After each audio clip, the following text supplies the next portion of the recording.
Una pluma impresionante, periodista, escritor, conductor en Radio Mitre, Jorge Fernández Díaz. Muchas gracias, Eduardo. ¿Cómo estás, querido mío? Estás exagerando, pero te lo agradezco. Un poquitito, pero sí, no importa. No exagero nada, y lo sabes. Bueno, ¿cómo estás? ¿Bien? Muy bien, Ayer muy bien. vivimos un día... Muy emocionante. Antes de entrar en la política, hablemos de ayer, de Malvinas. Fuimos juntos en una invitación especial, fuimos en 2 aviones, gracias al Grupo Ornequian, que está financiando toda esa operatoria que permite que los familiares de soldados que murieron en Malvinas puedan tener su tumba, puedan visitar su tumba, y realmente es una cosa muy conmovedora. Viajar a Malvinas es algo para nosotros muy fuerte. Cuando estábamos ahí, vos y yo sentimos la tierra, cómo se movía la tierra, además de un frío tremendo, porque tuvimos un frío sobrenatural, un frío que no estaba preparado para esa época. Para esta época, sino que era una reproducción del frío de la guerra. Algo realmente... Hemos vivido eso. Increíble, ¿no? Y ahí dimensionás lo que significó no solo pelear, sino aguantar 70 días en esa situación que no podíamos casi hablar a la intemperie, ¿no? Fue una cosa muy emocionante. Malvinas es la guerra de nuestra generación.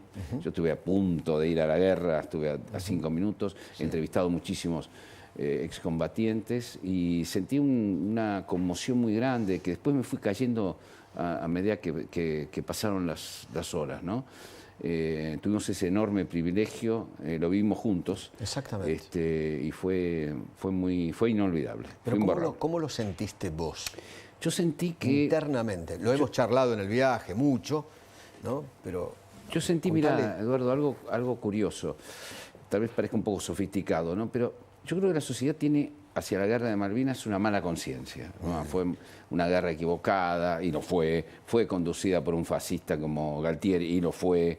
Pero no puede discriminar del todo la heroicidad de los soldados argentinos, ¿no? Los soldados verdaderos, los que dieron todo, los que murieron allá y los que sobrevivieron, hicieron cosas increíbles.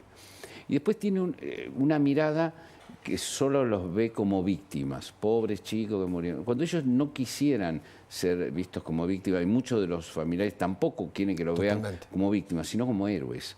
Somos capaces... Ni como víctimas, ni como pobres chicos. Ni como pobres chicos. Los chicos de la guerra no les gusta eso. Exactamente. Fueron héroes.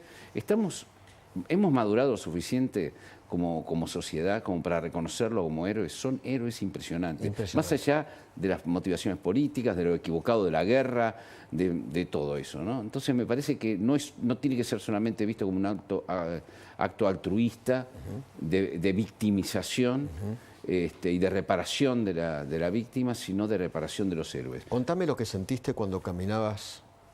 Primero, un frío increíble. No, es increíble.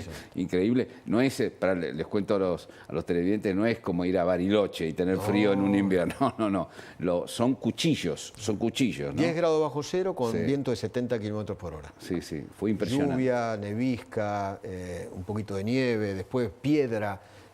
Tremendo. Después personas en silla de ruedas. Mucho, más de 20. Que fueron ahí al frío, al sur, a tocar un ratito en la tumba de sus hijos. A veces ni siquiera hay que explicar que también hay un gran mármol donde están los nombres de los sin tumba, porque hay también muertos sin tumba, que son los del general Belgrano.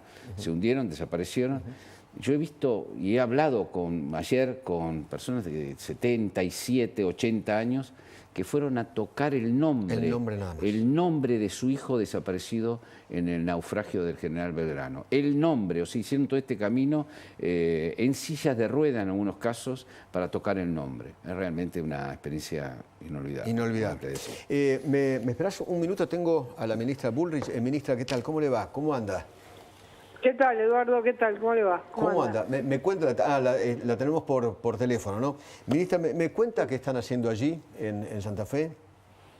Bueno, en primer lugar, vinimos a ver en Puerto General San Martín, a unos 30 kilómetros de la ciudad de Rosario, al lado de San Lorenzo, el desbaratamiento de la banda que filmó el video y que quiso ponernos en jaque y poner en jaque a toda la población, que la población tuviese miedo, pensase que todo había sido un fracaso, y creo que mostramos en muy pocos días una capacidad de generar una respuesta, de buscar a los que habían filmado el video. Era una cosa difícil porque era una escena cerrada, todos con esos mamelucos, bueno, y entre la policía de Santa Fe, la gendarmería, que trabajaron, y por supuesto los fiscales locales y federales. Estuvo con nosotros aquí el doctor Stornelli acompañando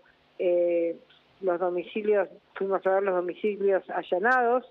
Hay 3 personas detenidas, seguramente va a haber 1 o 2 más detenidas, pero con toda la corroboración de que ahí se filmó el video, con lo cual esto para nosotros es que en pocos días el que las hace las paga, que no nos vamos a dejar amedrentar por aquellos que filman un video, que la población sepa que nosotros tenemos respuestas rápidas, inmediatas, capacidad de investigación y capacidad de detener a aquellos que quisieron sembrar el terror no solo en Rosario, en todo el país. Obviamente. Vinimos a hacer eso y luego hicimos una evaluación y un saludo especial a todas las fuerzas de seguridad que este año han logrado bajar el delito, bajar las balaceras, bajar los homicidios a niveles históricos. Más de 63% en la ciudad de Rosario, más de 77% en las zonas donde están, en los barrios más complejos, donde están las fuerzas federales de seguridad. Es decir que es un hito histórico bajar en 10 meses, 10 meses, 11 meses, bajar homicidios, balaceras, todo, porque cuando uno baja homicidios, baja todo lo demás, la violencia. Una ciudad que hoy vive, contaba el intendente Hapkin y el gobernador Puyaro, que hoy la ciudad recibe los fines de semana turismo, todos los fines de semana, que se han abierto los locales en las zonas donde les pedían extorsión a los comerciantes, que se habían cerrado los negocios porque la gente no quería ser extorsionada, que las plazas están llenas de chicos, que hay espectáculos públicos.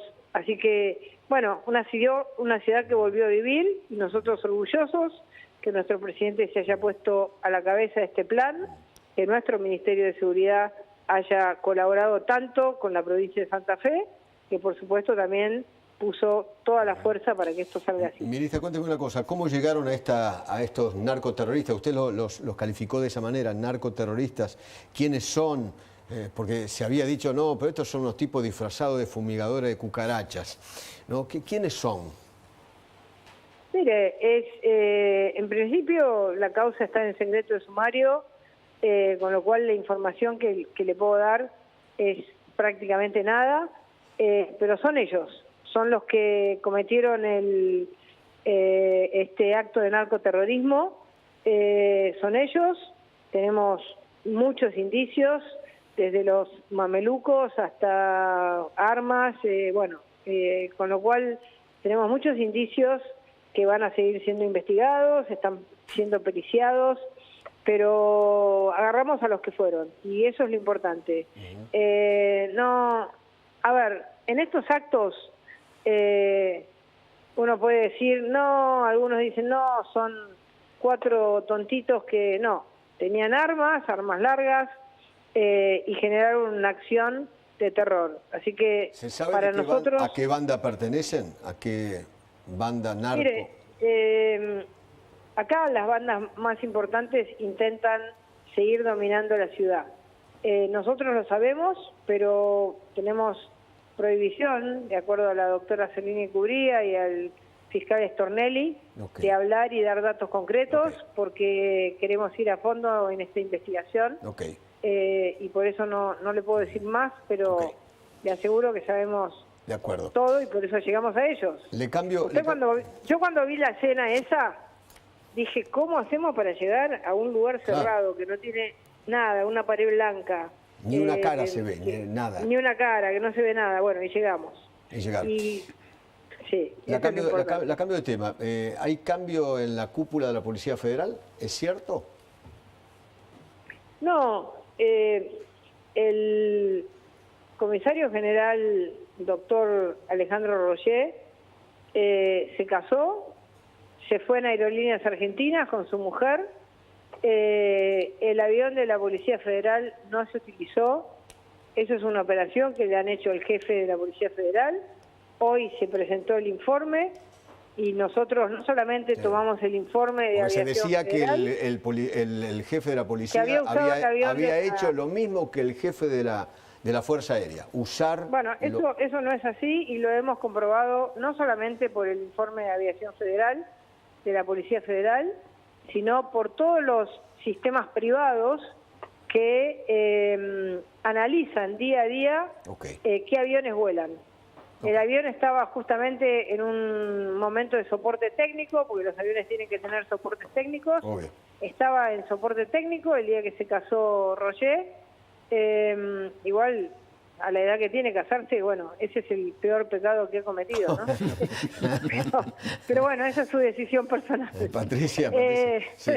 Pero le digo que hemos corroborado también por los sistemas privados, que es también para nosotros un doble chequeo, entrando a las páginas donde se ve exactamente qué aviones volaron.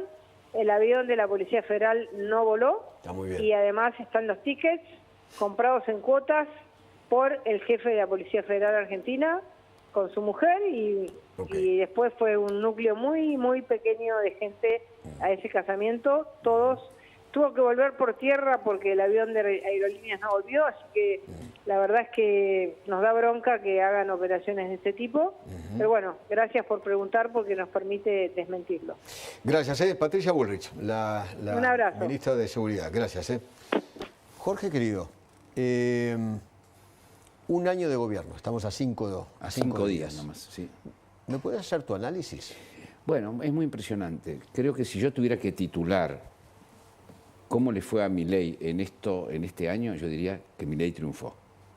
Triunfó. Es decir, lo esencial que tenía que hacer, que era frenar la inflación, conseguir el déficit fiscal cero, gobernar al dólar, dar orden público, dar una sensación de orden público, tener un plan de seguridad razonable, de sentido de sensatez y de firmeza. Con una ministra con cojones, ¿no? Con una ministra que sabe sobre este tema y que tenía un plan muy, muy preparado. La idea de que logró hacerlo sin grandes líos en la calle, dominando muy bien al piqueterismo, sobre todo al extorsivo y al más mafioso, inhibiendo a los sindicalistas. Creo que también hubo una guerra de la palabra que la manejó muy bien el gobierno. Yo no estoy de acuerdo con algunas cosas que se dicen en esa batería de palabras para calificar y descalificar, sobre todo para descalificar a determinadas personas, pero ha resultado en algunos casos efectivo, hay mucha gente inhibida. Le ha dado la vuelta a la idea hay dos grandes refutaciones a grandes economistas que tenían mucho miedo de que esto no saliera, o miedo, o deseo, o se equivocaron simplemente. En esta primera foto, el plan de estabilización funcionó. Faltan un montón de cosas. Este es el primer round. Claro. ¿No? Y la pelea sigue, es una pelea larga, y hay que ver cómo es el segundo round, hay que ver si va a conseguir los dólares que necesita conseguir, hay que ver si puede levantar el cepo o tiene que seguir en un gradualismo eterno con el cepo, porque no puede hacer un shock con eso, hay que ver si puede hacer un acuerdo de libre comercio con Estados Unidos que sea muy beneficioso para la Argentina o no, o tiene que, digamos, hay abiertos un montón de interrogantes, sobre todo interrogantes sobre el atraso del dólar, interrogantes sobre los aranceles, si va a tener una política meramente abierta. Es decir, hay un montón de dudas para el segundo round, pero el primer round lo ganó de manera contundente. Yo diría que lo ganó por nocaut incluso. Por nocaut. Por nocaut, porque incluso las dudas que se tenían sobre la gobernabilidad, que es una gobernabilidad a la Bartola, vamos a decir, ¿no? Sí. Es una gobernabilidad a la Bartola que implicó, vamos a hacer relaciones meramente líquidas, no sólidas, no vamos a armar una alianza de gobernabilidad perenne, sino que vamos a ir viendo caso a caso y como podamos y a los ponchazos, se hizo a los ponchazos. Vamos viendo. Vamos viendo, pero le funcionó, es decir, bloqueó los vetos y logró meter las grandes leyes, logró psicopatear a otros que no estaban de acuerdo con ellos, es decir, que más o menos en toda esa parte... Ahora, es impresionante cómo domó a lo que a los que el propio presidente llama los econochantas, ¿no? Sí, sí, muchos economistas creo que se equivocaron muchas veces. Hay algunos que yo creo que aún equivocándose... Algunos la pifiaron feo. Sí, y algunos con algunos pronósticos, digamos, razonables. Uno creo que también tiene que ver con el estado de la política, cómo se hace la política más allá del plan frío en sí mismo, cómo reacciona la sociedad, porque la sociedad en 2015 no estaba dispuesta ni loco a un montón de sacrificios que hoy está dispuesto, no se había quemado el proyecto, no había implosionado el proyecto kirchnerista como ahora implosionó. ¿Te da esa sensación que implosionó? Sí. Que está... El modelo creado por el kirchnerismo implosionó. ¿Puede reconstruirse desde otro lado? Puede ser, y es por eso que creo que juega con fuego el presidente cuando la mantiene en el centro de la atención. ¿Te parece que eso es una equivocación del presidente, mantenerla ahí? En el primer round me parece una equivocación, a lo mejor en el segundo round le gana bestialmente las elecciones el año que viene y viene acá y me dice, ¿y qué te parece? ¿Tenía razón o no tenía razón? ¿Qué sé yo? ¿Viste? O sea, en prima fase, o sea, ¿crees que va a ser miedo candidata? Que él le dé la centralidad a Cristina Kirchner de la manera en que se lo da. ¿Crees que va a ser candidata? Mira, yo creo que va a ser candidata, creo.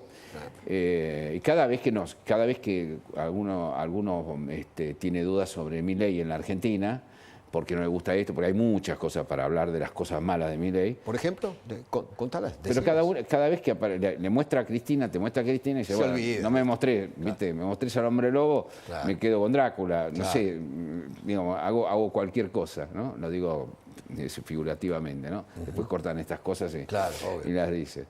Pero bueno, después sí hay dudas con respecto al proyecto de fondo de Milei, digamos, ¿no? Es un proyecto que es divisionista.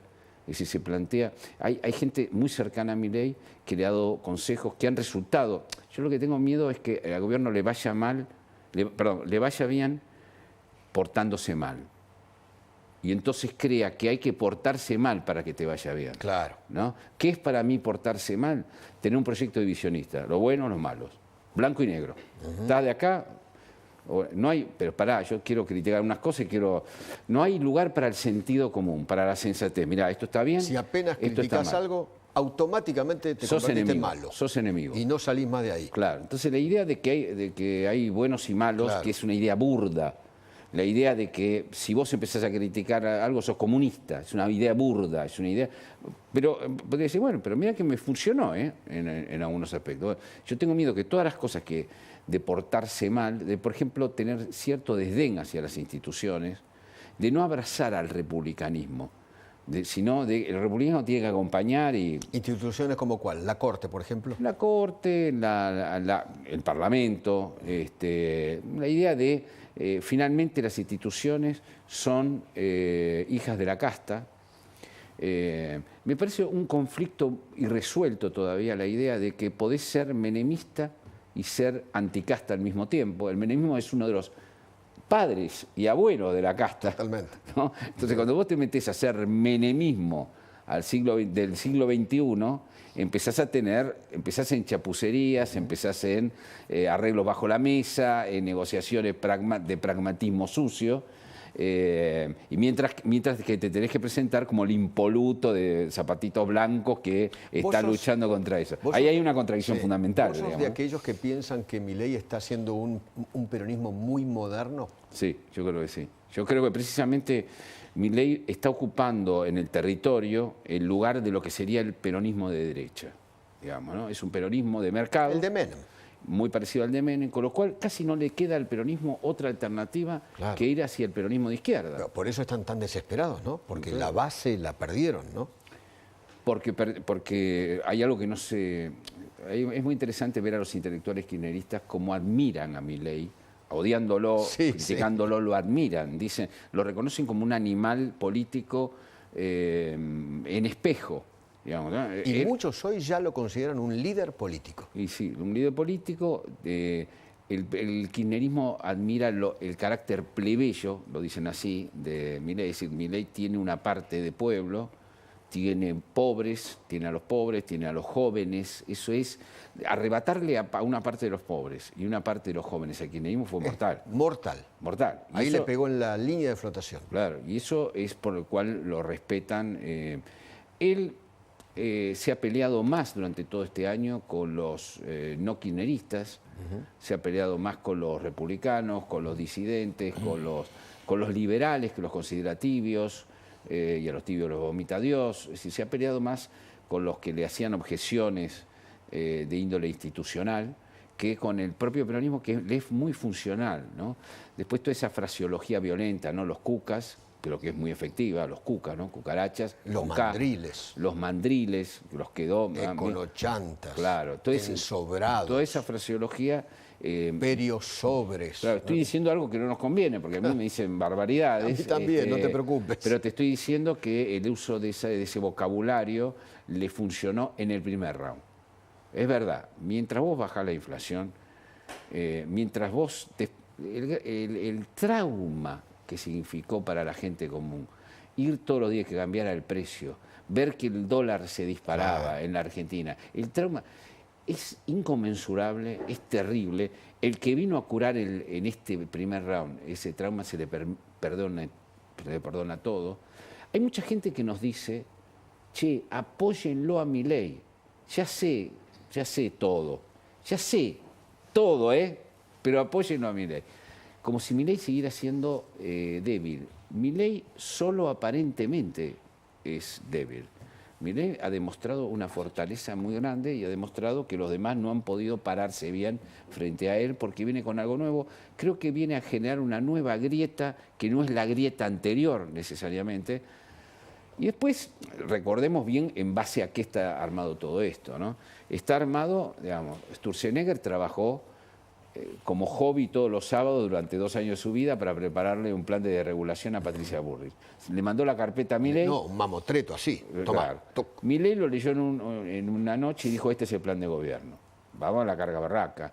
Patricia presentó su propio plan que iba de seguridad. Toto Caputo le presentó el plan de financiero que le tenía preparado para Macri y para Patricia también. Es decir, se sirvió de esas experiencias, improvisó, y cuando digo improvisar, no lo digo en el sentido... En forma peyorativa. Peyorativa, sino claro. Improvisó con lo que tenía, digamos, ¿no? Y con lo que tenía fue articulando y llevando bien las cosas. Quedan, como te digo, miles de dudas.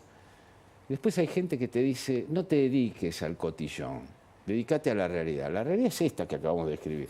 Después, viste, vos lo ves con ultraderechita, diciendo barbaridades que si vos lo tenés que tomar en serio, las cosas que dicen, que yo ayer en los foros estos de, ¿no? con Trump, viste, que ahí, viste, ha nacido ese foro para despreciar a Merkel, a Macron, a Merkel. Merkel es una estadista impresionante. Macron es un tipo extraordinario de la política, un cuadro político de la política extraordinario. La idea de que la calle Pou, una idea que quiere instalar el kirchnerismo, el mileísmo, que es la calle Pou y estos tipos perdieron porque no lograron eliminar a la izquierda. Porque eran tibios. Y entonces Trump, ¿por qué perdió la vez pasada y le ganó Biden? Claro. Y Bolsonaro, ¿por qué perdió y está Lula? Entonces me van a decir, no, porque les robaron la elección. No, no es así. Bueno, es decir, hay relato, otra de las cosas que se parecen mucho, yo creo que acá tiene que ver mucho Santiago Caputo y Laje, Agustín Laje, que son 2 tipos muy inteligentes y que lo que han decidido es copiarle al kirchnerismo su efectividad, es decir, hacer un kirchnerismo político para llevar hacia el lado del libre mercado. Eso, hay muchos ejemplos en los estrategas militares que copiaron muchas veces a los enemigos, ¿no? Copiaron a los enemigos las argucias para usarlas para él bien o para ellos, ¿no? Hay un problema también en eso, que es cuando copias al enemigo, copias la maña del enemigo. Y las cosas buenas y las cosas malas. Y las cosas malas del enemigo. Querido, nosotros no estamos solamente para apoyar. Nosotros estamos para señalar, para no ser chupamedias, para señalar los errores, para tratar de mantenernos en un sentido común, en donde queremos que le vaya bien al gobierno y hacer alertas tempranas. Cuidado con esto, cuidado con el fanatismo, cuidado con esto, qué sé yo. Y podemos tratar equivocados sin ser ensobrados. Jorge, querido, gracias por venir. Gracias a vos. Te admiro profundamente. Cristian Martín, estoy con vos. ¿Qué tal, Eduardo?